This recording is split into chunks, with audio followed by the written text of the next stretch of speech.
You're live. Okay. Good evening, everyone. Welcome to the Pascack Valley Regional High School District Board of Education regular meeting, 7:30 p.m. It is March 16th, 2026, and we are here at Pascack Hills High School, Pascack Hills Media Center. During this regular meeting, 2 opportunities are going to be provided for citizens to make comments. In order for a citizen to make a comment, they must be physically present at the meeting. During the first opportunity, early on the agenda, comments regarding agenda items are invited. The second opportunity will occur just prior to adjournment, when residents may address general comments to the board. Persons wishing to speak must, upon being recognized, rise, state their name and town of residence, and comments will be limited to issues.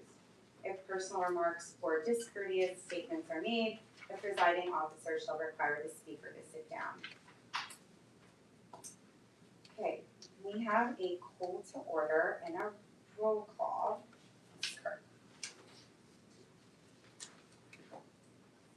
Ms. Stephens.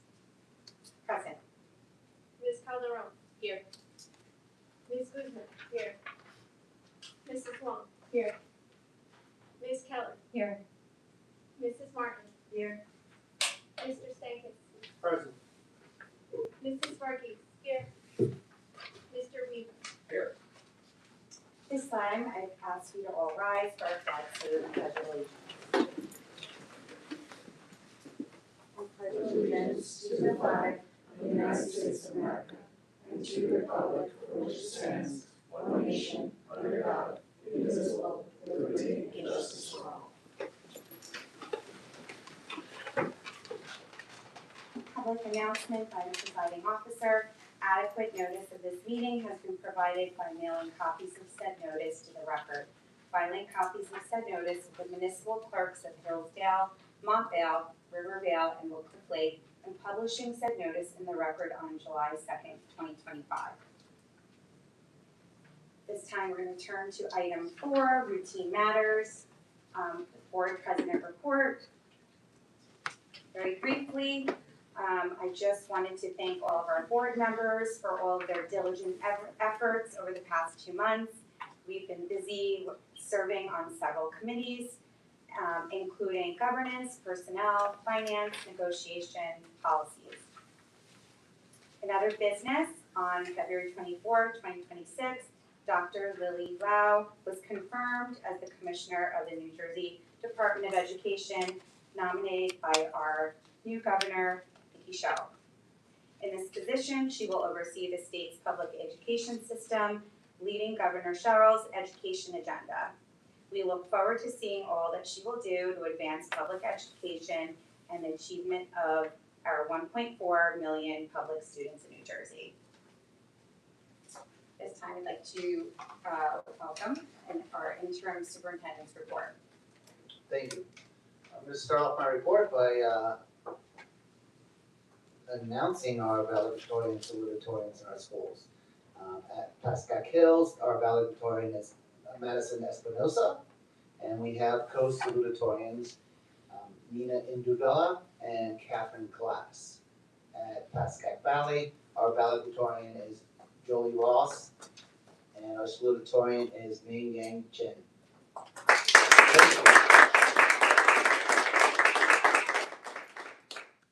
Since our last Board of Ed meeting, focal point of the district has been to complete the 2026-2027 school budget. There were numerous challenges, the greatest being the increased expenses that we face. I want to thank the entire administrative team for their input. Cindy will be presenting the preliminary budget tonight. She deserves the lion's share of the credit for putting the budget together. There was constant tweaking, working on state formulas to ensure that all the pieces came together. A lot of input and effort went into this process, and I want to thank Cindy for all of her efforts. Thank you. Tomorrow is not such a fun day for our juniors. It starts the GPA testing. That is the mandated graduation requirement testing of the state. For the first time, I believe, we are bringing in all our students at the beginning of the day to And this was an effort to increase our instructional time for every student. This change did require significant planning on part of the building administrators and some instructional adjustments for our staff. So I want to thank them and then let them know I'm grateful for their cooperation. The district has been notified by the New Jersey Department of Education that we did not qualify for Title I funds for next school year. We did not meet the requirement of having a significant number of students eligible for free or reduced lunch. So we are in the process of appealing that decision, hoping to get those funds back for next school year. Some updates on construction. Milestone, I originally wrote that it continues to move forward. And then, of course, I jinxed myself this afternoon. I was notified that a wire was inadvertently cut, an exterior wire, and we lost some power to some our wireless, our phones, and our lifts. So we're hopefully getting that fixed immediately. But we have made progress as far as the first floor construction. That will be finished up then over our April break as far as the first floor. And the ramp is now being able to proceed since we have warmer weather and we can pour the concrete necessary for the ramp. Pascack Valley's cafeteria is up and running now. It was a long time, a process, so we're just happy to have food being prepared in our kitchen and served to our students and staff.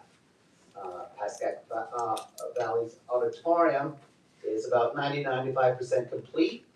Work still needs to be done on some lighting, sound, and the screen due to some back orders, but we do have the students in there rehearsing for their school play that will happen later in April.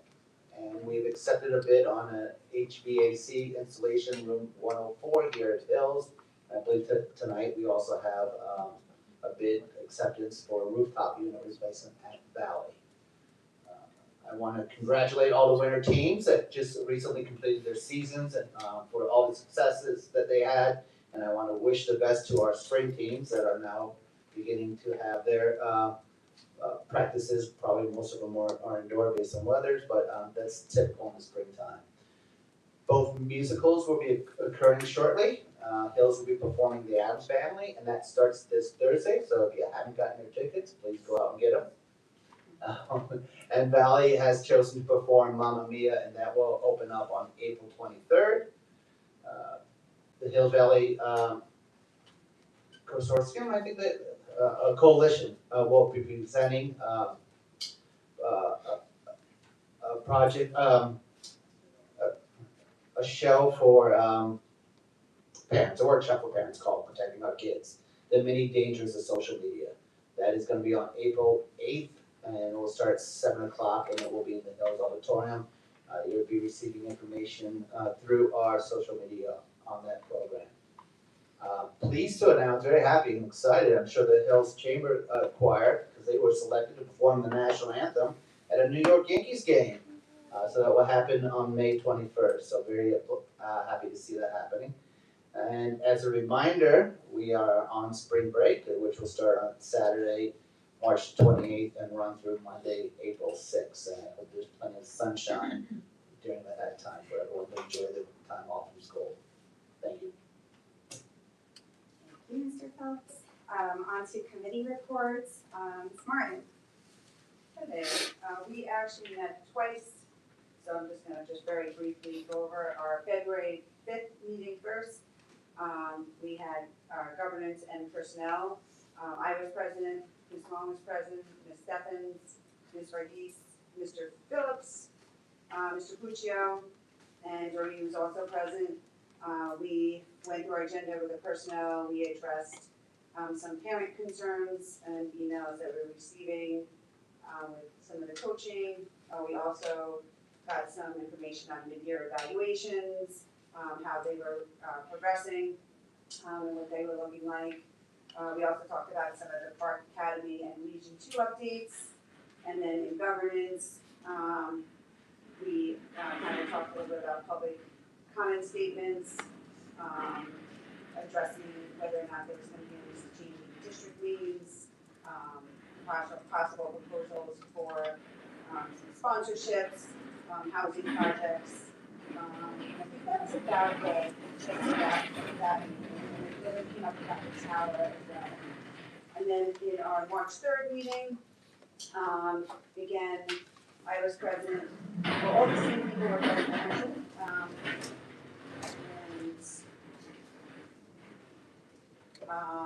we talked about, some of the positions that for next year regarding the Park Academy and the Region 2 updates.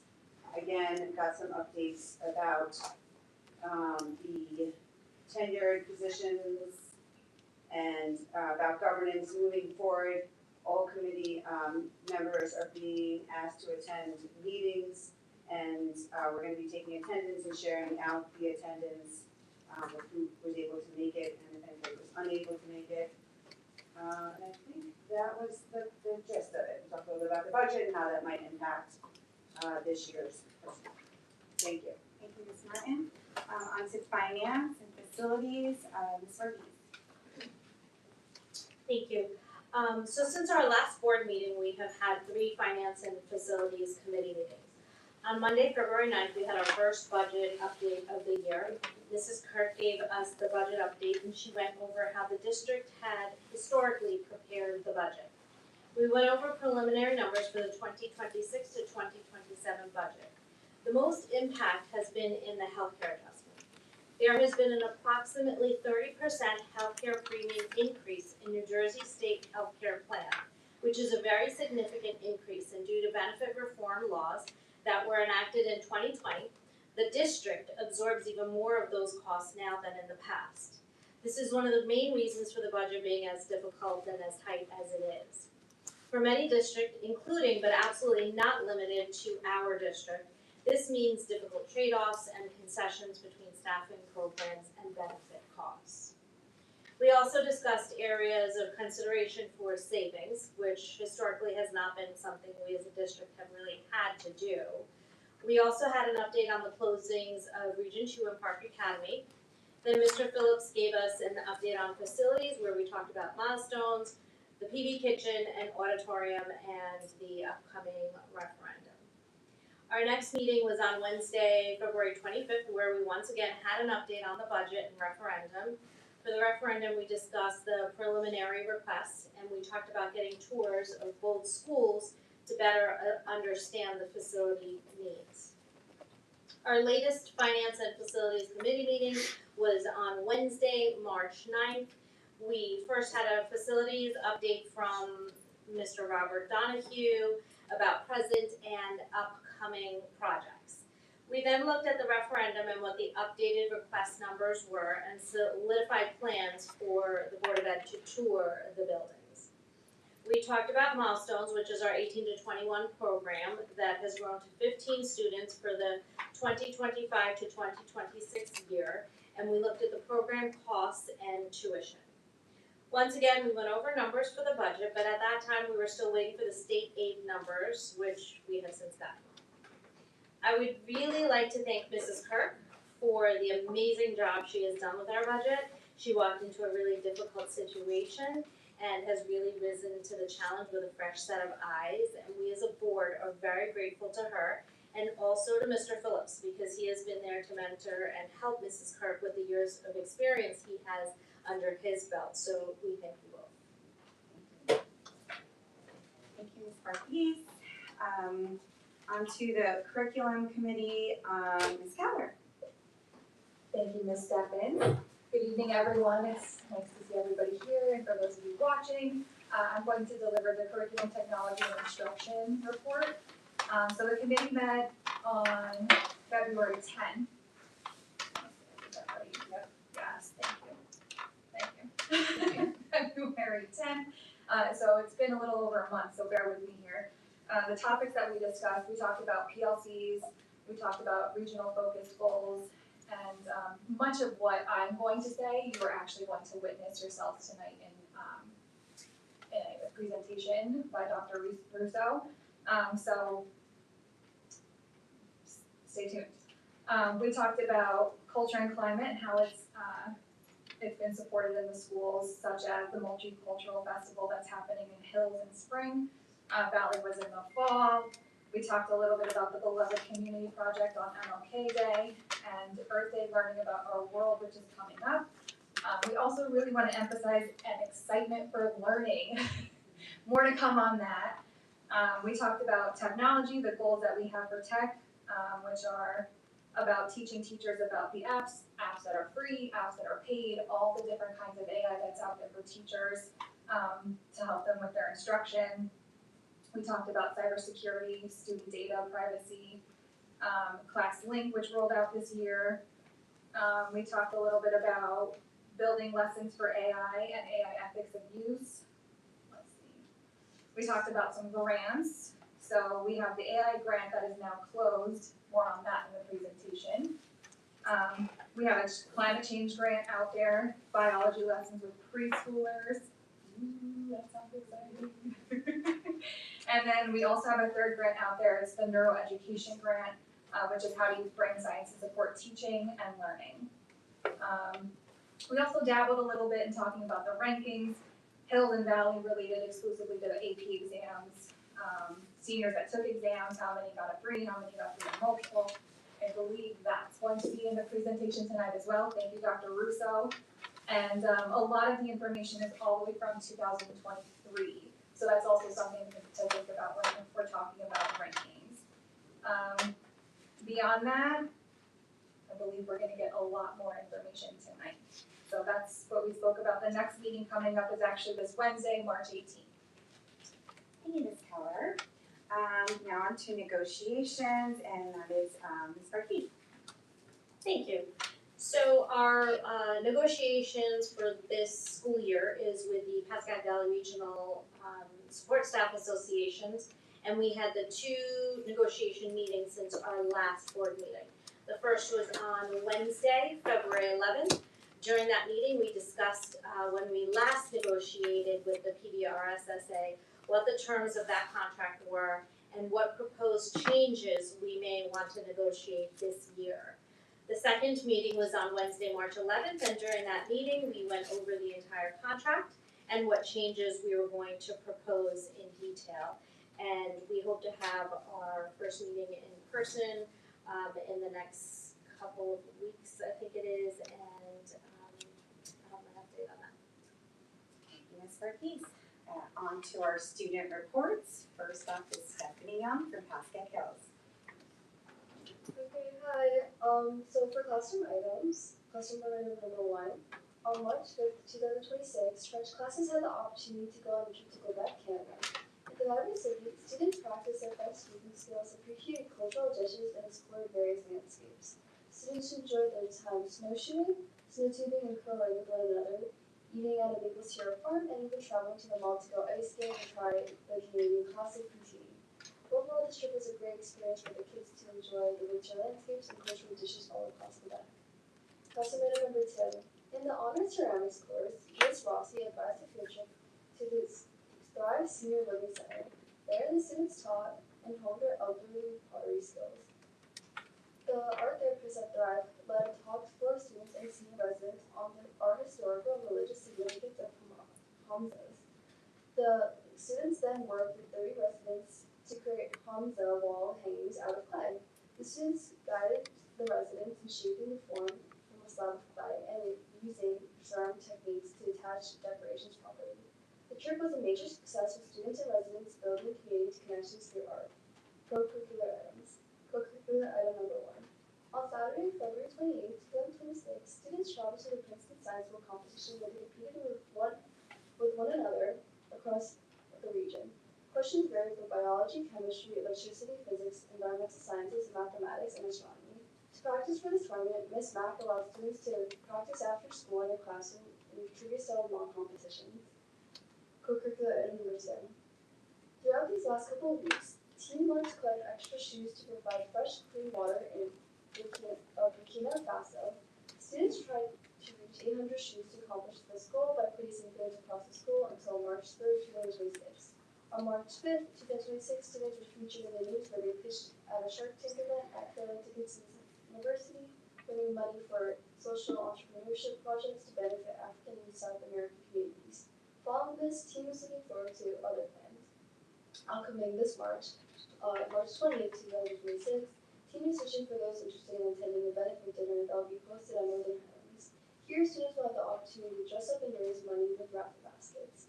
On March 22nd, 2026, team hopes to have 60 volunteers to hit their goal of packing 10,000 meals in 2 hours. Earlier this year, this organization partnered with Rising Against Hunger to successfully distribute food for those in need, and now they're looking to do this again here at Pascack Hills from 2 p.m. to 4 p.m. Co-curricular items number 3. The Black Student Union has been a busy club these last couple weeks with 3 guest speakers and a game show throughout February. With the first guest speaker, Alicia Gibson Wright, students listened to a presentation on the practice as the founder and president of GW Health PR, a healthcare communications consultancy that helps pharma, biotech, and health brands connect innovation to real-world impact. Following this, the BSU collaborated with the Women in Business Club to listen to the RCA signed recording artist and songwriter Jordan Cox and entrepreneur Dr. Arkell Cox. Students received insight into the platforms and the importance of internal strength to see change. On February 23rd, 2026, Izzy Menar, hostess by Steve Harvey, hosted a family food competition where students had a blast listening to the freshman chuds and the Jolly Juniors compete to score the most points to win the crowns. And to honor Black History Month, students listened to the fun facts in between questions and were asked to answer questions such as the most popular African American influencers. To sum it up, there was an amazing spirit filled with snacks, cheers, and Pascack Hills pride here during these BSC events. Athletic items. Athletic items number 1. On February 28th, 2026, 4 students managed to qualify for the regional tournament. Max McGath, Hassan Shawkat were the district finalists, and Matt Velez and Dylan Cahill earned 3rd place medals. On March 7th, 2026, Hassan Shawkat and Max Velez took 5th place in the Region 1 tournament. Max McGath placed 6th, and Dylan Cahill was a quarterfinalist. In the women's wrestling program, Ariana Soto on March 1st, 2026, was a district finalist at Haifa. Ashley Romero-Tameo also took 6th at this tournament. The following week, Ariana Soto placed 4th at the Region 1 tournament. Ariana will be the first girls to qualify in the program's history. Overall, the wrestling team ended with a 17-10 score, and was grateful for their 3 seniors, Hassan Shawkat, Dylan Cahill, and Matt Velez, who meant family to the whole team for the last 4 years. Athletic item number 2. Indoor winter track and field has continued to be successful with the help of the new head coach, Ms. Almahazi. Junior Isabella Rioto was awarded second team All-County for the long jump event, and Kira Hickey was awarded second team All-County for the 600 meter. Lastly, with the hard work and dedication from the team coaches, James Reed and Kira Hickey both qualified for the state meet of champs. Athletic item number 3. The Pascack Hills bowling team had a successful season with a 15-1 score. With the help of Coach Jackson and senior captain Alex McKay, the team secured a great bowling season. Moreover, Alex McKay was the leading bowler who averaged 192.30 points, and junior Brian Chow successfully scored the highest amount of game points, securing 268 points at one of the competitions. Thanks to seniors Alex McKay, Michael McKay, Owen Langer, Ryan Crawthorne, but also juniors Gavin Costanza and Brian Hill for a great season in the Big North. Now I'm going to be moving on to academic awards. So for Model UN, on March 3rd, 2026, the Pascack Hills Model UN team traveled to St. Peter's University, where many of the members received awards for their hard work and devotion. For starters, junior Candace Poe received the honorable mention representing the delegation of the United Kingdom in the UN Security Council. Junior Luna O and Kayla Willinger won honorable mention for representing the delegation of the United Kingdom in the Economics and Financial Committee. And lastly, freshman George Miller won the Most Improved Award representing the delegation of Guatemala in the UN Security Council. Overall, the Model UN team had a successful year, winning honorable mention in the Ecofin and Security Council, but also the Most Improved in the Security Council. Moving on to DECA.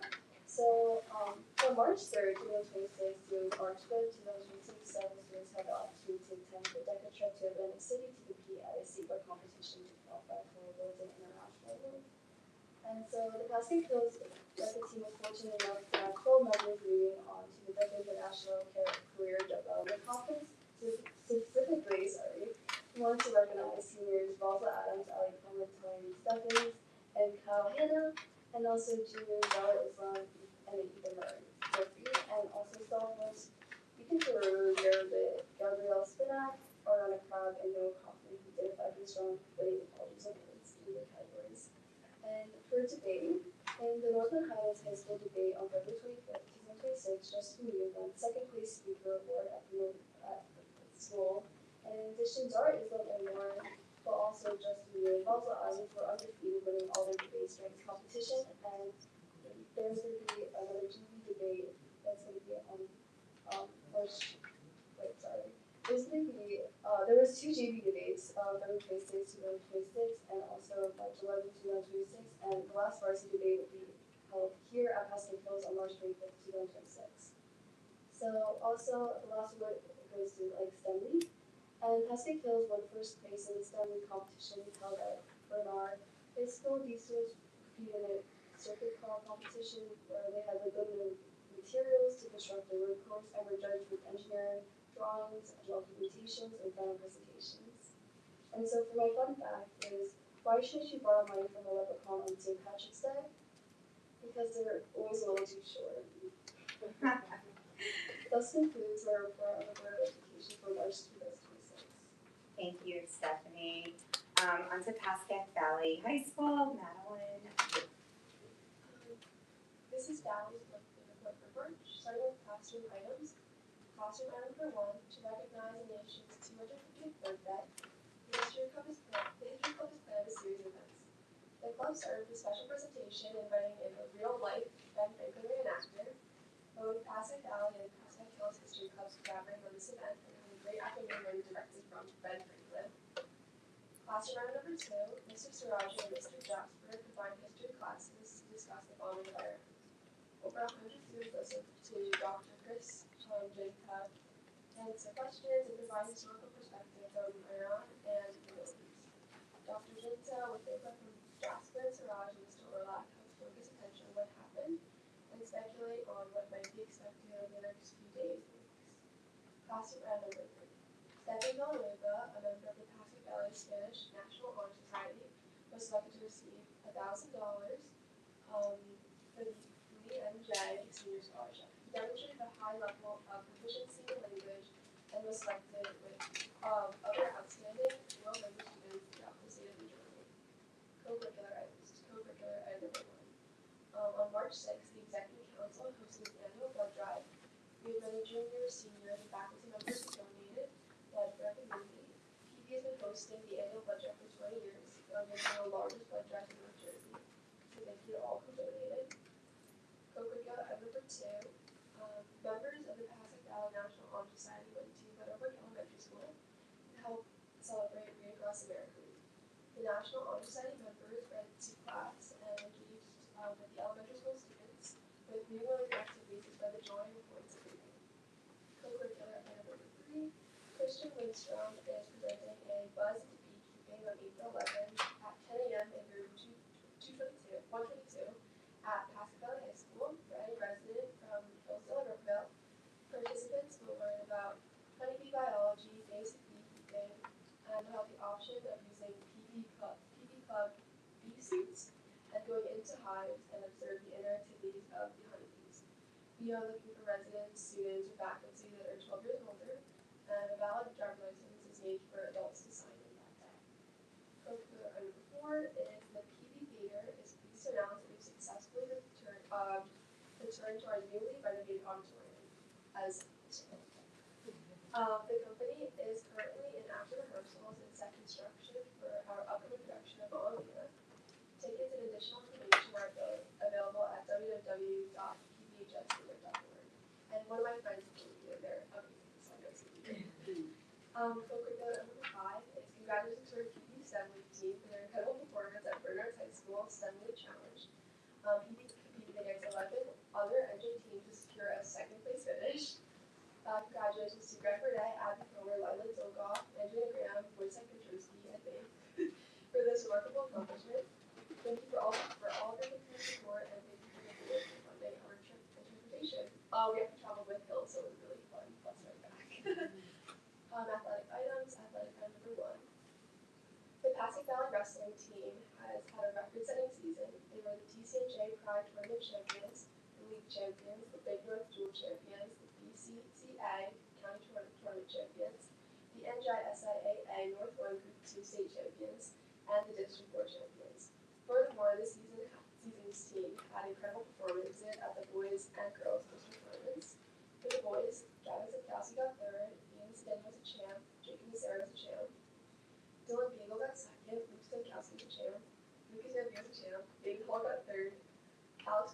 Chan with himself and Oxman got second, and Jason Boucher got second. And for the girls, first ever district finalist Jolie Kim got second, and Lauren Boucher got second. Co-head coaches Steve Schneider and Gary Byers earned the Coach of the Year award for District 4. Finally, the team is sending Valley most ever 6 wrestlers to the state championship in Atlantic City. Congratulations on their wonderful season. Athletic round number 2 is the Pascack girls swim team finished their successful season. Congratulations to Amanda Bradley on being named first team All-Bergen County in the 100 backstroke and becoming the first swimmer in Pascack history to be back-to-back county champion. Amanda also placed 5th in the entire state and the 100 back in the recent state champs. Class, congratulations to Coach John Buchanan for being named Bergen County Girls Swim Coach of the Year. Our fun fact is during the week of March 9th, PB celebrated class classes with events throughout the week to raise awareness and fundraising for our class causes. We kicked off with a PSA video highlighting each class cause and advertisements for ways you can get involved. All grades also decorated the hallways and the first floor. The week culminated with a Valley Cup assembly. Great jobs to all grades on raising awareness for these funds and for these wonderful causes. My joke is, what's a leprechaun's favorite time of day? Golden hour. Thank you, Madeline. Okay, on to agenda item 5, minutes. Resolved that the Pascack Valley Regional High School District Board of Education, at the recommendation of the interim superintendent, approve the following Pascack Valley Regional High School District Board of Education minutes. Can I have a motion? Any discussion? Seeing that there is none, roll call please, Ms. Burke. Ms. Calderon? Yes. Ms. Guzman? Yes. Mrs. Wong? Yes. Ms. Keller? Yes. Mrs. Martin? Abstain. Mr. Stankus? Abstain. Mrs. Varghese? Yes. Mr. Weaver? Yes. Ms. Stephens? Yes. Moving on to agenda number 6, presentations. Our first presentation will be discussed by Ms. Kirk regarding the tentative 2026-2027 budget.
Good evening, everyone.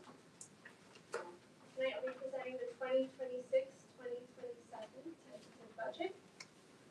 First, I wanted to thank everyone that's been involved in the process, the administrative team, superintendent, the board, and the finance committee for helping with this process. So thank you. So first, our budget process. The board, superintendent, and school business administrator begin talking about the next year's budget in August or September. Our budget managers submit all of their budget requests the day before Thanksgiving, typically this year, Wednesday, November 26th. So during the months of December and January, the superintendent and I reviewed budget requests and created the tentative budget. The finance committee and board are kept abreast of significant increases in health insurance and other items that will affect the upcoming budget. We met with the finance and facilities 3 times during the months of February and March to keep updated and make adjustments and changes and recommendations in the process. So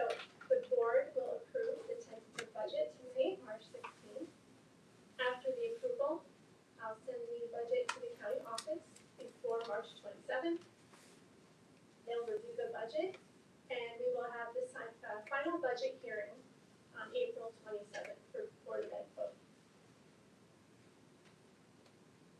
So our budget priorities continue to first support our district vision.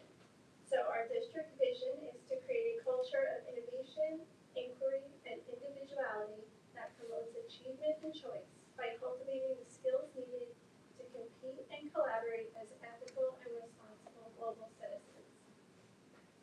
Second, to support the district mission statement. The mission of the Pascack Valley Regional High School District is to prepare our students for successful college and/or career experiences with the needed mindset, skills, structures, and knowledge to accomplish that goal. Some curricular proposals for the upcoming school year are a new course in AP Microeconomics, implementation of new required state curriculum standards, supplemental programs for ELL learners, and professional development for advanced placement in other programs. Some other proposals included in our budget are expanding use of Gemini AI in the classroom, addition of new clubs between both schools, and the purchase of a school bus to help meet transportation needs and over the course of time, reduce transportation costs. So staffing considerations for the 2026-2027 budget. We will be adding 2 part-time paraprofessionals. The additions are budgeted to meet special education requirements. We're also be reducing positions, 2 instructional positions, and 6 support staff positions will be reduced in this upcoming budget. We also have the discontinuation of Region 2, which we have updated the board on prior. This discontinuation will actually result in a reduction in administrative costs for our district. But it will also result in our staff absorbing some of those responsibilities associated with providing transportation and other services to our students. We've also decided to discontinue the use of the Insight Health program. This is a health and wellness program that we used for 1 year. We're in the middle of the first year now, and after a review of cost benefits and usage of the program, we decided that this was something that we would not move forward with in the upcoming budget year. So capital project work, we always try to include something in our upcoming budget. The project, after consideration of speaking with our director of facilities and capital improvements, he assesses the needs of the buildings and our projects in our long-range facilities plan. And the project that was determined to be necessary at the moment would be the replacement of the lecture hall rooftop unit at Pascack Valley High School. We'll be using a capital reserve withdrawal to fund this project in the upcoming budget year. This slide shows our total sources of revenue for the 2026-2027 budget. You'll see that 86% of our budget is made up of the local tax levy, including our debt service. That's approximately $62.7 million. We're also using withdrawals from our capital, maintenance, and emergency reserves, just over $2 million. Again, that's to fund the rooftop project using capital. Maintenance projects will be performed using the maintenance reserve, and we'll be using the emergency reserve for some security upgrades in the buildings. Fund balance is $2.6 million. This is an allocation of prior year surplus or savings, which we're allowed to use in the upcoming budget year. We also have tuition revenue of $686,000. Tuition revenue is generated from students from out of district who attend our special education program. We have miscellaneous revenue. The majority of this revenue is generated from interest on our bank accounts. And we also have some other smaller miscellaneous items like subscription busing. Federal and state aid of just over $4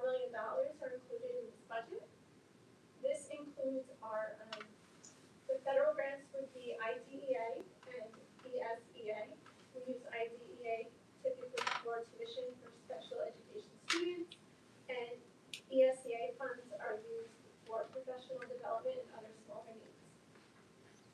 State aid includes our annual state aid allocation, extraordinary aid that we're budgeting in the current year, as well as allocations for non-public funds. The district, as you may know, holds the non-public funds for St. Joe's Regional, and it's our responsibility to work with St. Joe's and help them spend those funds. The St. Joe's portion has no effect on our operating budget. This slide shows our total summary of budget appropriations for the upcoming year. By category, you'll see that over $36 million are allocated to salaries, employee benefits, just under $12.5 million, services at $6.8 million, tuition, which is what we pay to send students to out-of-district programs, $5.1 million, transportation needs, this would be to and from school, as well as athletic and co-curricular transportation at $3.6 million. Supplies and textbooks, this would include instructional and non-instructional supplies, as well as textbooks for our instructional programs at $1.5 million. Utilities, electric, gas, and water at $1.3 million, excuse me. Some other appropriations are about $758,000. Included here would be some professional development and improvement of construction costs, as well as dues and membership fees. Capital outlay includes the capital reserve withdrawal that we have spoken about, and as well as some other budgeted items for equipment purchases. Debt service is the amount that we pay every year on the bond and principal interest of the prior referendum funding. And we have federal and state grants. Federal and state grants are, as we spoke about earlier, IDEA, ESEA, and our non-public allocations, and we budget those funds. It's basically revenue equals the expenditure for whatever we are allocated in the upcoming year. This just is a visual. You can see how much of our budget goes to salary and benefits, approximately 67% this year. And then you have services at 8.9%, tuition at 7.3%, transportation at just over 5%, and the other smaller miscellaneous items. So our 2026 budget general fund tax levy is $60,631,000. This is a tax levy percent increase of 5.3%. We were allowed to go over the 2.0% increase due to the allowance of a healthcare adjustment. This adjustment is calculated by the state based on the increase in health insurance premiums for the state health benefits plan. As you can see, our district received almost $1.9 million healthcare adjustment in the current year, which brings us to that 5.3% increase. So contributing factors to the budget increases for this upcoming year are the healthcare at over $2 million of increase over last year. Operation and maintenance, this would be to do some critical maintenance work in the buildings. And also athletics, who is seeing an increase due to cost of supplies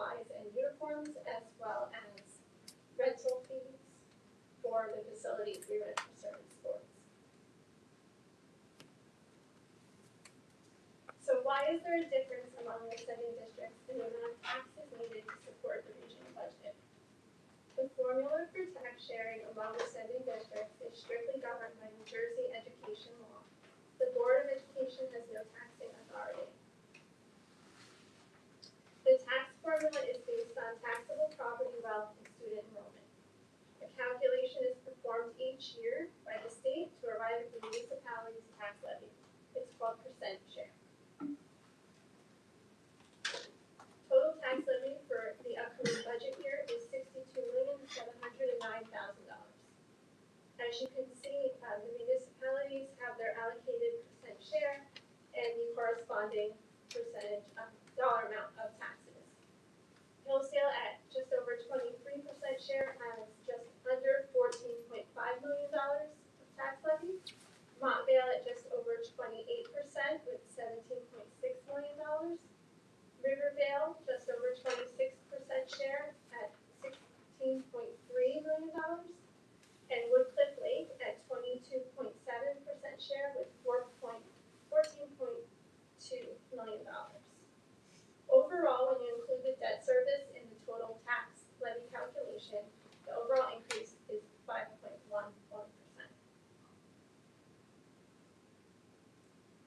This slide shows the tax impact for 2026 based on the average assessed home in each of the towns. The average assessed home information comes from the tax assessors in each municipality. You'll see that for Hillsdale, the estimated annual increase is just over $236, or a monthly increase of $19.73. For Montvale, the average assessed home at $551,000 has an annual increase of $412.90 and a monthly increase of just over $34. For Rivervale, the estimated dollar increase is just over $231, and the increase per month is $19.27. And Woodcliff Lake this year has an estimated annual decrease of $508, and the decrease per month is $42.36.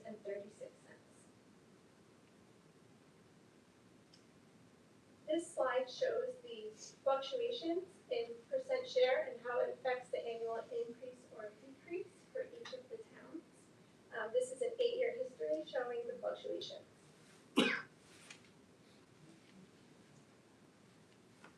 Does the board have any questions?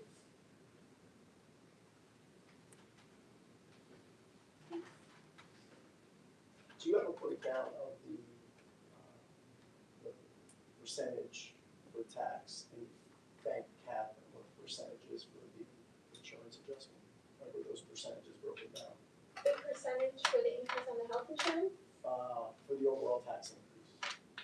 I can provide something for you. Are we using it as bank cap?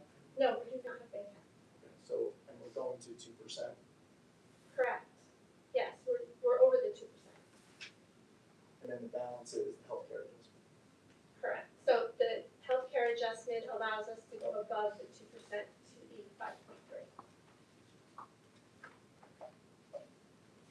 5.3. Was the reason we needed Insight Health to have a psychiatrist on the premises?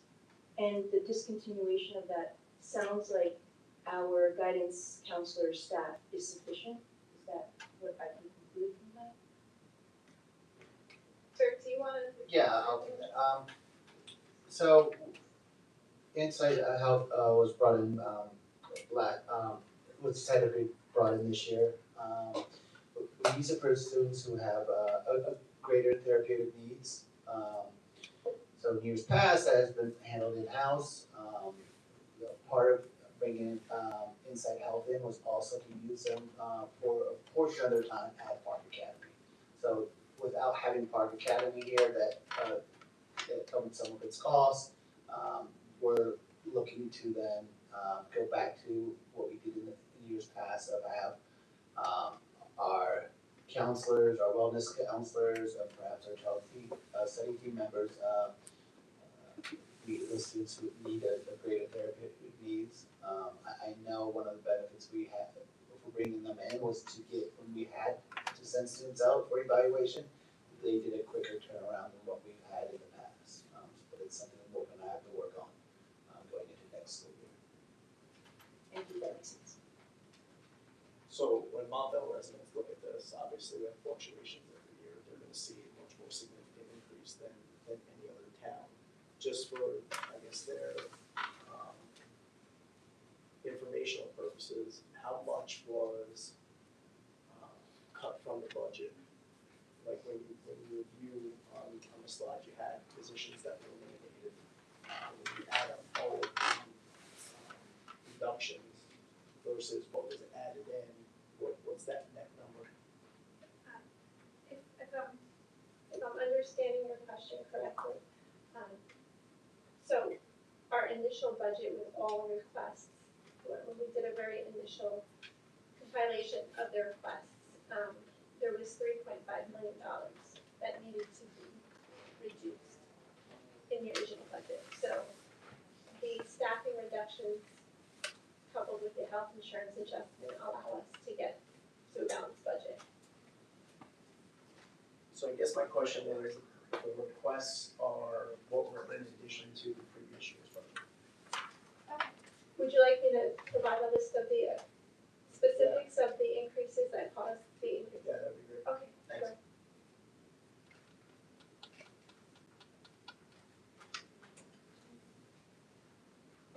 Thank you so much. Yeah, thank you. Thank you. Thank you. Our next presentation is regarding school ranking, and our Director Phillips, the interim superintendent, and Mark Russo, the Director of Curriculum Instruction Assessment, will be presenting that.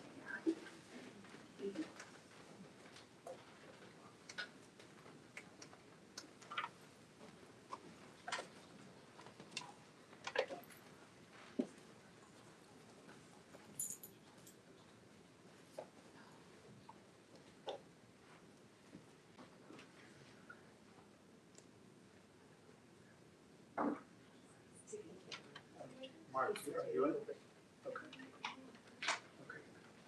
Sorry.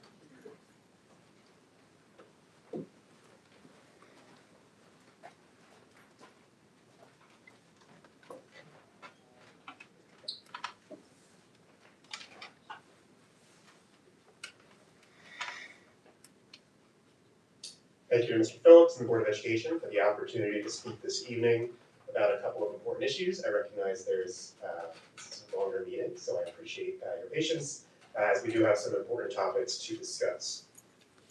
At Pascack Valley and Pascack Hills, we're committed to supporting our students, staff, and families.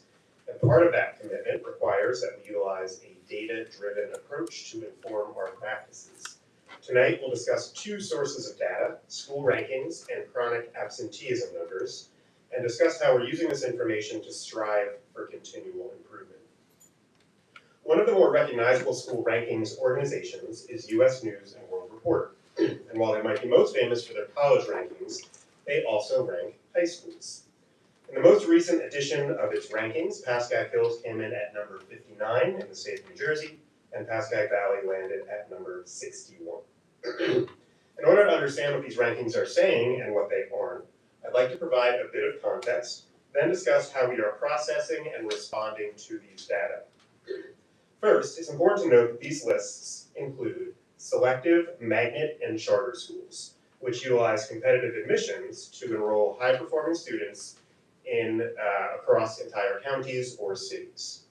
Consequently, when these specialized schools occupy the top spots, it can mathematically shift the relative placement of high-achieving, comprehensive school districts like ours.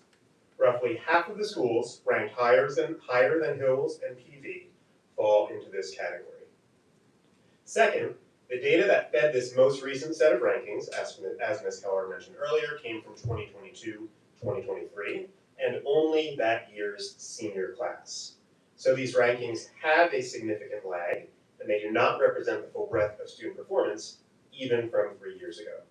As we move forward in the presentation, I would just like to note, Mr. Phillips and I collaborated on this conversation. You'll notice my slides are very dreary with a lot of numbers on them, and Mr. Phillips are much brighter and more entertaining. So I apologize, and thank you for showing me up. Okay. Third, it's important to look at the U.S. News and World Report methodology. So here, row 1 and 2 are called college readiness and college curriculum breadth, and they account for 40% of the rankings. Please note that U.S. News is exclusively using AP exams. not AP classes or any other metric on college readiness for these two categories. Rows 3 and 4 focus on students' performance on state assessments and account for 50%. We report out on these results every year, and this is an important but not singular focus for our teachers in tested subjects to make sure that students are well prepared. Row 5, which accounts for 10%, is a graduation rate, which is also something that we report out on every year. In this slide, we see the scorecard for Pascack Valley and Pascack Hills.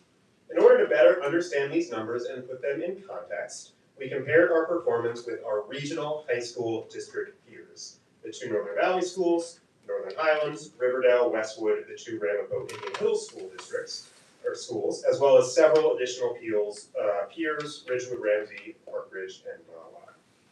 This information is publicly available, so you're welcome to look through this information at your leisure, but for convenience, I'll summarize how we stack up against these other 9 schools. I'd like to start with rows 3 through 5. I will touch on all of them, but starting with rows 3 through 5, mathematics and reading proficiency are right in line with our peers, particularly after our additional emphasis these past several years. As we know, though, these numbers can fluctuate from year to year. Regarding science, you may recall that unlike math and ELA, which test grade level standards, the science test requires students to synthesize knowledge to solve complex, multidimensional, engineering, and phenomena-based problems. Our science results, though lower than math and ELA, are also in line with our peers and reflect lower proficiency rates, both statewide and regionally. Please note again that we report on these 3 items every fall, and also that these numbers reflect NJSLA exams, which is not what's happening tomorrow, and they are not a graduation requirement, and they lack an obvious incentive for students. Looking at the bottom row next, graduation rates are only worth 10%, but you'll notice that they are lower than what we report to the board in the fall. The reason for this is that these numbers count 4-year graduation rates and do not take into consideration our students who are doing quite well, but qualify and are entitled to our 18 to 21-year-old program. These students, according to U.S. News and World Report, count as non-graduates, even though this designation is both unreasonable and unfair. All districts face this same unfair reporting challenge, but as a district that prides itself on our special programs, this impacts us in a meaningful way, and when scores differ by 1/10 of a point, this can be impactful. Finally, and most pertinently to this discussion, is our AP participation and performance, which is shown in rows 1 and 2. After careful analysis, these data stood out, especially when compared with our peers, and deserve additional explanation and understanding. To situate this discussion, I'd like to review slides from the fall board presentation. Here you will see our Pascack Hills results from the past 5 years.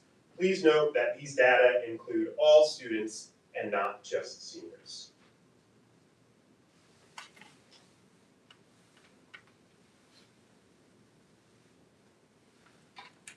Here you will see our Pascack Valley results from the past 5 years as well.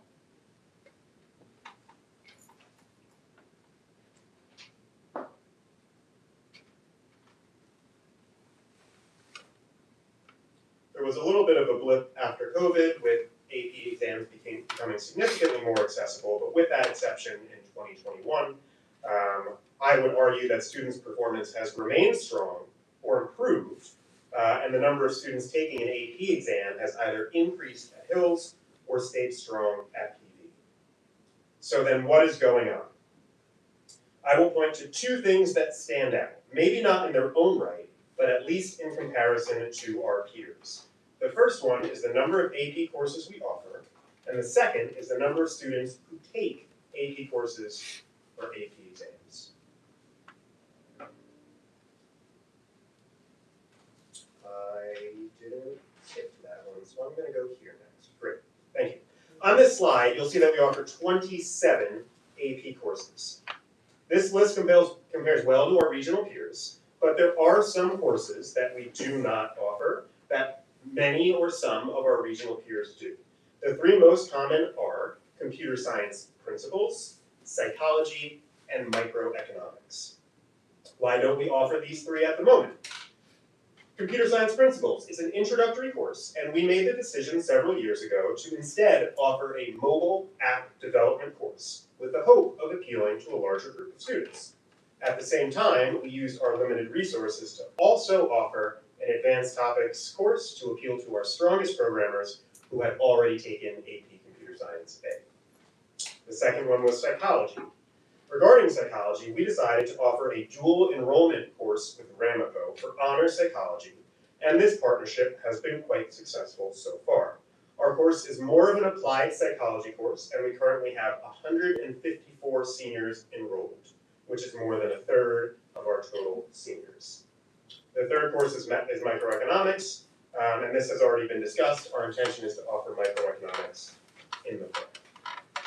In each of these cases, we take into consideration course content, student interest, and diversity of course offerings, with the goal of providing the best learning experiences for a diverse student population.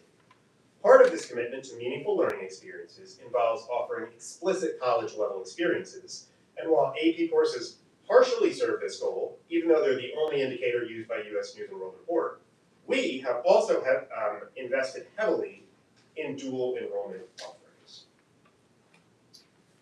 So this table is more expansive and more fully captures our college-level experiences we have available for students. In addition to our 27 AP courses, we offer 24 separate dual enrollment courses for a total of 51. We have spread out our resources more broadly, and when taken together, a large majority of our students will take one or more of these courses. I apologize in advance for this next slide, but I think it's important to show. Here we go. Okay. For those of you that are not familiar with AP and dual enrollment, I apologize, I'll give a brief explanation. AP courses culminate in an exam, and colleges have different criteria for the types of scores they will accept, either for credit or for placement. Dual enrollment courses, on the other hand, confer actual college credit, where students receive a transcript from a partner university. We currently have partnerships with the following colleges and universities: Seton Hall, Kane, Syracuse, University of Texas at Austin, Ramapo, and William Patterson.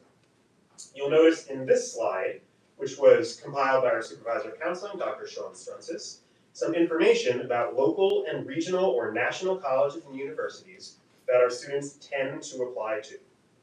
Regarding AP exams, all schools on this list award placement, but the Ivy League schools do not award credit. Regarding dual enrollment, all schools except MIT and the Ivies accept dual enrollment credits. Returning to the year in question for the class of 2023, by the way, I apologize, I'm really excited to talk about this. I love looking at this. For the class of 2023, when we expand our understanding of college-level experiences to include dual enrollment opportunities as well, you can see that a large majority of the senior class took at least one AP or dual enrollment course. You can see that in the last column. Unfortunately, this is not captured by the US News and World Report rankings. The question remains, though, especially when compared with our peers, why aren't more students taking AP courses and AP exams? There are several reasons that I will propose. First, we offer students an impressive amount of choice. And some choose to take AP courses, some choose to take many AP courses, and some choose some of the alternatives, including dual enrollment options. To this point, we have embraced these choices and have not advocated for one type of college-level experience over another. For students that do take AP courses, we have made sitting for the exam optional.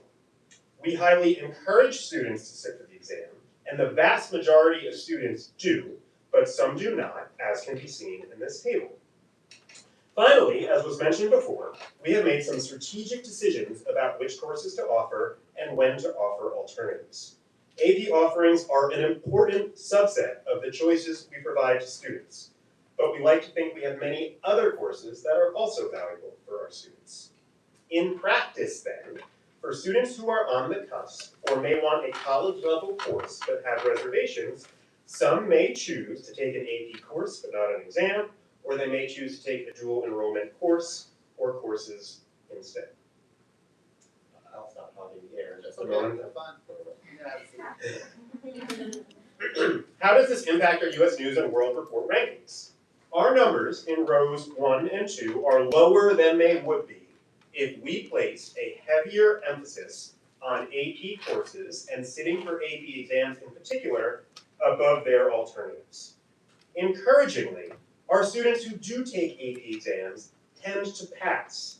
You'll notice that the percentage of students who pass at least one AP exam is very close to the percentage of students that took at least one AP exam. Again, if you want to spend some time over the weekend looking through these numbers, if you compare these numbers to our peers, many of our peers have higher took at least one AP exam numbers, but a larger, and in some cases significantly larger, difference between the percentage of students who took and the percentage of students who passed. It appears that students are mostly self-selecting well. Those that choose to take exams tend to pass. To summarize, we've made a decision to balance our investment in college courses between AP and dual enrollment courses, while also investing scarce resources in internships, special programs, and our elective departments, including the visual and performing arts, family and computer science, consumer sciences, business, and tech ed. We're constantly evaluating our course offerings and enrollment patterns, and just in the past several months, we've had several conversations about increasing these offerings for students. These conversations led to the decision to offer AP Micro in the fall, and to each of our supervisors currently exploring additional partnerships with our current university partners or with new college or university partners about increasing our number of dual enrollment offerings. At this point, now I've taken up way too much time, I'll turn it over to Mr. Phillips to speak a bit about his view on our course offerings, our course process, and how we should attend to rankings more generally. Mark gave me 45 seconds, as you know. So, rankings were brought up in the fall at our retreat, and at that time I said, I'm a big fan of school rankings, and I think Mark has just given all the data why I'm not a big fan, and it's something that we need to be careful as a school district. We've made decisions as far as course offerings to offer courses that we think are intriguing and challenging to our students, and to allow our students to get college credits, as opposed to looking at a ranking system and saying, wow, this ranking system really values AP, we need to turn the corner and just offer AP or put our focus on AP exams. I think when you start what I call chasing rankings, you're going down a rabbit hole. Ranking systems consistently change, they're upgraded, and as soon as you make that, there may be times where you're making that change to raise your rankings, and then a year or two later, they change the criteria, and you're back at analyzing, and again, chasing that rankings and changing your methods or what you're offering in order to try to gain that higher rank. So I said in the fall, it's important that the district determines what's important to them. And that's what our focus should be on. It's obvious that this district, for a number of years, has put a focus and a priority on dual enrollment classes. And that's why we're seeing a high percentage of our students enrolled in dual enrollment classes. When you compare that at the state level, it's significantly higher. I believe we're somewhere around 74% of our students are taking a dual enrollment classes, while the state average is 23%. And I know those numbers because we have to report them out to the school, to the state, and that's reported out on a school performance report. So that's an example of if we ended up changing our focus, that another report could come out saying, well, we're now going to include dual enrollment, perhaps as part of our college career and readiness scores. So I caution the district, as I always would, not to chase rankings, but to put value in what you're doing or what you want to do and follow those goals. I think when we have something like this that's brought to our attention, yes, we're gonna analyze it, we're gonna look at it, and we're gonna say, how can this information serve our students better? And how can we continue to meet the needs of, the diverse needs of our students? And I think we're doing a good job of that. Is there an opportunity for us to have additional offerings? Yes, we're looking at our courses and say, we're offering AP macroeconomics, why aren't we offering the microeconomics? We're looking at our psychology class, which is a very popular AP exam, and saying, are our students who are doing the dual enrollment course prepared to take that AP exam? That might be an option where they're not taking the AP course, but they're taking an AP exam. We're gonna continue to move forward, working with our teachers, listening to our students, working with our administration, working with our board on the curriculum committee, to analyze this and determine the best way to move forward. But as I said, it is a rabbit hole if you start chasing rankings. You can look at 4 or 5 different ranking systems, and they all have different factors that contribute to their scores. Thank you.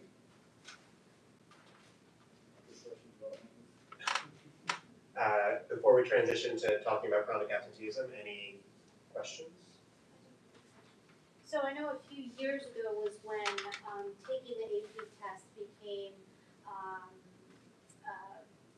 it became not mandatory. So not chasing the rankings or anything, but have you noticed like a dip in the rankings since that has happened, since like we've made it not mandatory? Yeah, so I have not been able to establish that link from that decision to a change in rankings. And the rankings fluctuate from year to year. I believe PV increased this year over last year. So there is movement depending on the individual cohort of students. And again, this cohort is graduated 3 years ago. So I have not been able to identify that, but that's certainly something that's worth looking at, and I can take a closer look at it. Is there a number that would concern you if you have an AP course and a certain percentage are not taking the AP exam? Yes. Okay, so you have that. We strongly encourage our students to take the AP exam, and in most cases, the vast majority of students do. If a situation like that arose, that would be something we would have to think deeply about.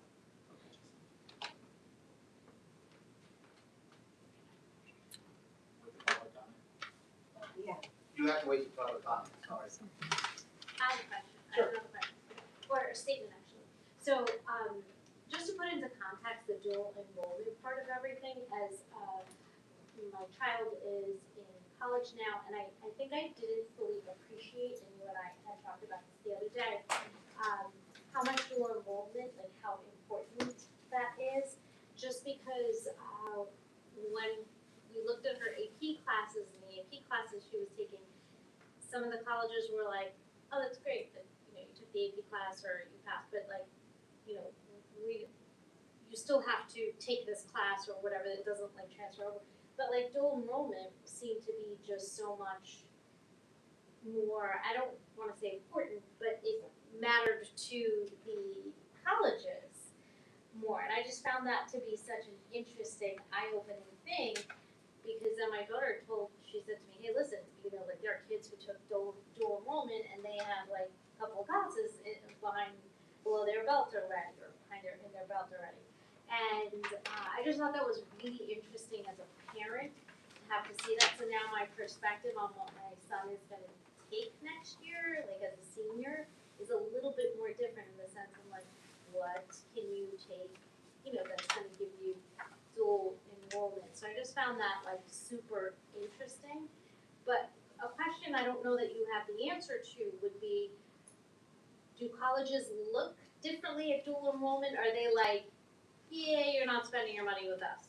So, do they look at it that way or not really? So it's a great question. When we communicate with students and families about dual enrollment, we're clear about what it is and what it isn't. It is credits from whatever the partner university is. So ultimately, it's up to the receiving institution whether or not they would accept those credits or not. Just this very small sampling of schools I showed before, a few of the colleges did not take the dual enrollment credits, even though they would be credits at University of Texas or William Patterson or Ramapo or one of those schools. Similarly to AP exam results, some schools will take them and some schools don't. What we're trying to do is appeal to as broad a group of students as possible, and we hope we can support the students who want to take a lot of APs, and students that want to take some and take some dual enrollment, and students that want to take 3 culinary classes, and we want to try and support all of those students as best we can. And to this point, and again, we're constantly evaluating and trying to improve, but this is the balance that we found that makes the most instructional and curricular sense for us. When was the decision made no longer to require students to sit for the exam? And what drove that decision making process? No, I'm asking when. That was maybe 4 years ago, 4 years ago. 5 years ago. And who made the recommendation and what drove that decision making process? So there were, I wasn't in the seat at that time, but there was a conversation about student choice, there was a conversation about student wellness, and the additional pressures that can be felt by students taking AP exams. Those are the conversations that I remember happening at that time. Yeah, I remember I was on the committee for it, and it was a matter of, okay, so if we require them to take the AP exam, what if there are students who are like, well, I don't know if I can really pass this exam, I'm just not gonna take the class at all whatsoever.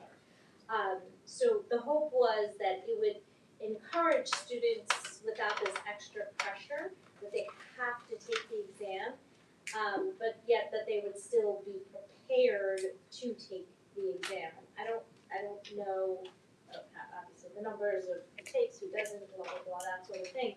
But that was what was the reasoning behind it, to make it not mandatory. I do remember that as Yeah, I well. remember that conversation really well. I So do does too, but I think that. Does the data support that decision making? The data in terms of, can you say a little bit In more? terms of encouraging more students to take AP courses without the Right. stress of having to sit for the exam? Increase, Yeah, it's hard to separate what variables are causing what. Generally, I think there has been an overall increase in the number of exams, the number of classes and students taking AP courses, but I don't know if that's due to the policy change several years ago.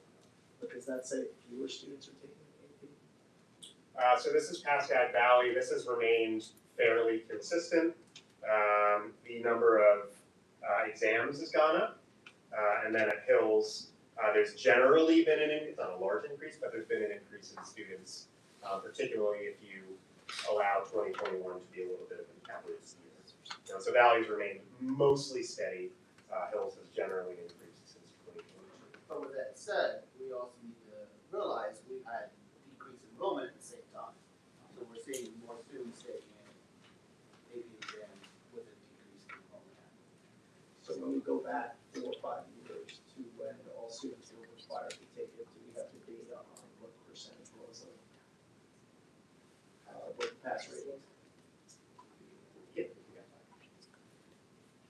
Yeah, I remember having that conversation where we wanted students, encouraging them to take the higher level courses without the requirement to take the exam. But I guess the concern that I think was brought up, and I spoke with Mr. Phillips about it more recently, is the AP exams, you're required to pay for them pretty early on. So at the time you sign up for the course, some students might not be ready to take that test, or may they think that, hey, you know what, I don't think I'm gonna take this test, and then they miss the deadline to take the test.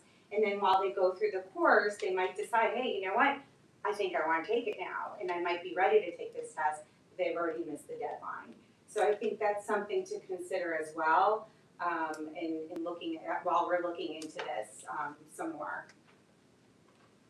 Yeah, and I put this up just to give you a sense on From the class of 2023, again, the number of students who took one or more AP exam, and then the number of students, percentage of students who took one or more AP course. Again, just the class of 2023. Any other I have questions? one last question, last question. So with, did I hear you say that dual enrollment, they can take a dual enrollment course, not be in the AP class, but take the AP exam? So students can sign up for AP exams even if they're not taking an AP course, or in some cases if we don't offer that AP course. So that's what Mr. Phillips mentioned regarding a course where students might have the preparation. Yeah. So just as an example that's coming up, there's a new cybersecurity AP course next year. Some of our advanced computer science students get some work in cybersecurity. So we're trying to look, once we get the information, at the course outline to try and get a sense as to whether those students could take the cybersecurity AP exam, even though next year we're not offering an AP cybersecurity course. Got it, thank you. Last question, do you remember what motivated the conversation 4 or 5 years ago about just the requirement of the AP? Did it come from students, did it come from supervisors, did it come from principals, did it come from the superintendent? I would be speculating, I'm really sorry, I'm not sure. I can speculate. I thought it was student wellness, but I don't know that for sure, and I don't know where that came from. Where would it come from? You named all but one other group, parents. It would be a variety of those. If we were looking to make change, if we were looking to make changes to our requirements, usually those concerns are brought up by either parents and students. And once hearing those concerns, we would do our investigation to see if it's accurate and what we can do, if we need to act on that. I have a child who graduated in 2025, and all AP credits were taken, accepted from her college. And then my son who graduated in 2024, basically all of them taken, so they can like not skip a semester, but they could take the next classes. Just saying that the system can work. Mhm. And then my only other comment is Saddle River Day School, they're building a high school, a private high school, so that ranking, would that go into this ranking that you're looking at? Not a private high school, but a public high school would. So when we look at our academies up in Bergen County, they're in the rankings. Most counties have academies that are a part of the ranking. So as my previous district, I'd look at the top 20 schools. I would say probably 12 to 15 of them were what we call admission-only schools. And I'll give you my child's experience, who was graduating class of 2025. None of his AP courses were accepted by his college. So every college is unique. Every college is unique. They don't have to be. Some colleges will take it if it's outside your major. Some will If get, it's in your major, it counts against you because they want you to take their courses from your major. It's all colleges are unique. Thank you. Can I transition to chronic absenteeism? Yes, please. So this is an example of one of Mr. Phillips' nice slides. Part of our district goal, Gemini, AI, you know. And this is back to one of my non-exciting slides. So now we'll transition to another important discussion, I believe a shorter discussion, on chronic absenteeism. So as you can see from this slide, there is a technical definition of chronic absenteeism. It's a student missing 10% or more of school days for any reason other than a small list of excused absences, which includes religious observance, take your child to work day, and up to 3 college visits for juniors or seniors. Notably, this list of excused absences does not include sickness, even with a doctor's note.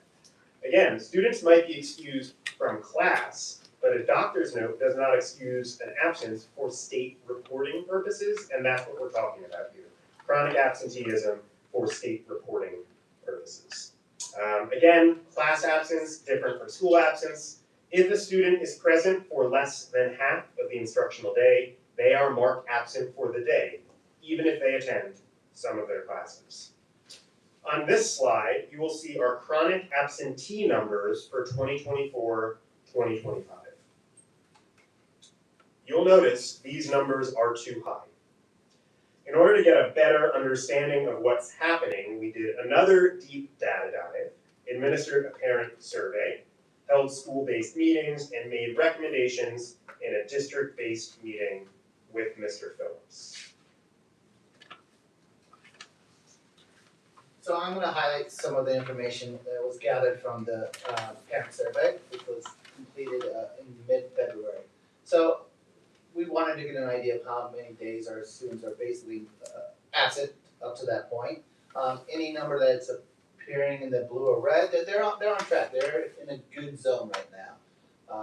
If we're looking at 10% of absences, 180 days school, we're looking at students who approach 18 absences are gonna be considered chronically absent. So at the halfway point, we're looking at students who are at 6 to 9 absences, which is a little above 15%, and those students who are falling into that green piece of the pie there, they're really in danger of if they haven't already hit the chronic absence number. Can I ask a question about this data? Yes. I know that they used to do like, if a kid was like running into class 30 seconds late, if you did that X amount of times, I think it was 5, it counts as an absence from that class. Is that still being calculated into this absent? Like they're in class, they're just there like literally 30 seconds late. So student absence and school day absences are totally different. So as long as they're half of the day, like I said, they're fine.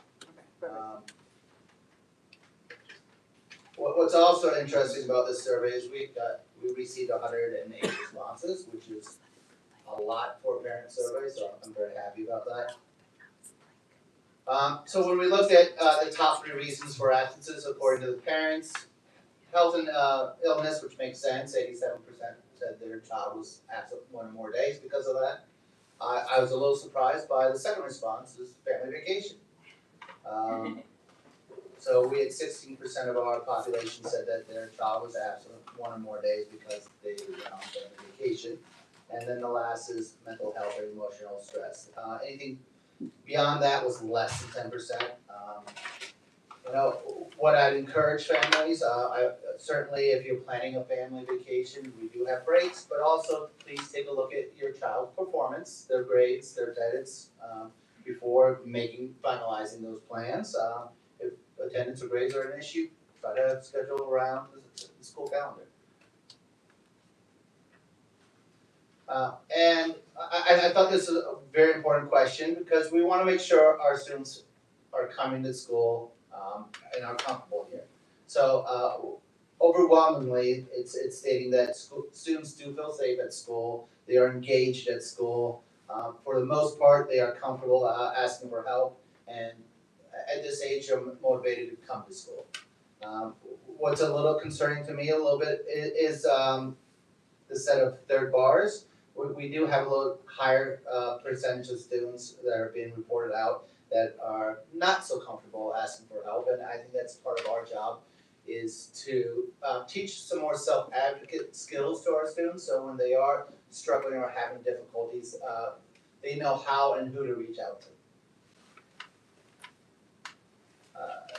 As far as some insights from the survey, some general insight, when we asked them about does your child have a particular time or day that they're struggling getting to school, 18% of the parents said, yeah, well, there is. Not surprisingly, Mondays and mornings are a problem, as I see our 2 student reps shaking their heads and laughing. What's nice about the schedule that we run though, the rotate and drop, that period 1 class is changing, so you're not missing the same class if you're having trouble getting here in the morning. So that's beneficial to those students. And some support that they would like to see in place. The top 3 responses were flexible scheduling options, which we do offer as part of our rotating job and Pascack period to give some flexibility. We can start looking though at maybe at our course offerings and what we can do. perhaps a little bit more hybrid approach, if that's allowed in this, within this state, rules. Academic tutoring and credit recovery, I think that's just, we're offering that in many ways in our schools, whether it's through centers, whether it's through peer tutoring. I think just perhaps the students just need to get that messaging better. We have to improve how we're getting that out to the students. And transportation assistance, I think that was probably a little bit more difficult for us to accomplish. We do offer busing for those students who are beyond, I believe it's a 2-mile radius. They did mention the long lines coming in the morning for those parent drop-offs. So that's always a challenge. But we're looking at their feedback, we're taking it in, and we're figuring out the best ways that we can move forward. Yeah, so we're back to Mark's slide. Yeah. But with that said, I'll let Mark finish up. What's nice is some things that were brought to our attention. We're taking a deep dive into it and figuring out ways that how can we improve our service to our parents and to our students. And there's been some great ideas that are evolving from that. And it's making sure that we're including the entire school community. It's not coming just from administration. This has to be a message coming from the administration, the teachers, and from home. They really are embarrassing looking slides when compared to this. So just a few more data analysis points, and then just to summarize. So some other points that were interesting from the data analysis. Of the students who were chronically absentee in both buildings, at Hills, 52% of them were seniors, and at Valley, 43% of them were seniors. So this is a primarily senior challenge. So in addition to that, more than 20% of our students with disabilities in both buildings were chronically absent. We had some subgroups at Pascack Hills, our Black or African American students, Hispanic students, and students who are economically disadvantaged. They were more likely to be chronically absentee. And of the total chronic absentee students, 32% at PV and 37% at Hills were only 1 or 2 above the cutoff. Now that's still too high, but they were close to not even registering as chronically absentee. So just to summarize, our reporting procedures to this point have been accurate for class attendance, but we were over-reporting daily absences to the state. We met with our legal team and we've adjusted these procedures effective immediately. We expect this adjustment will make a significant difference in next year's chronic absentee numbers. We discussed several measures, including positive acknowledgement, meetings and phone calls for students who begin to accumulate absences early in the school year, automated communication, home visits, improved communication with families, and collaboration among teachers, families, and administrators. Chronic absenteeism is a very real concern for us, and this concern has only been elevated since COVID.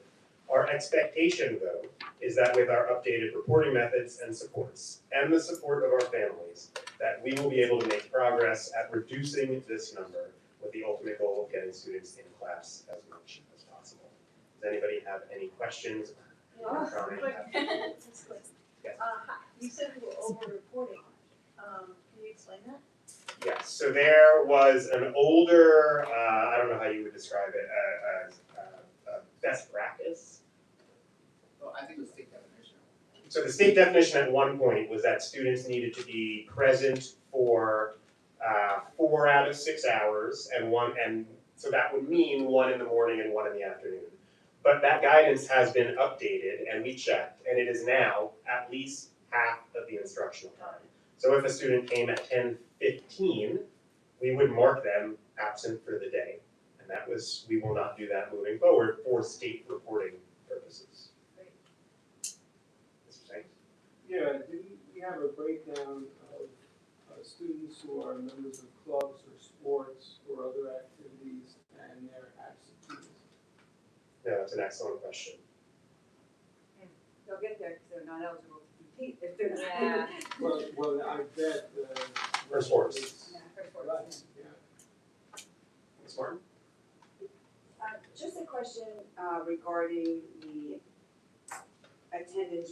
reporting, I know when my daughter was there, would get frequent emails through Genesis.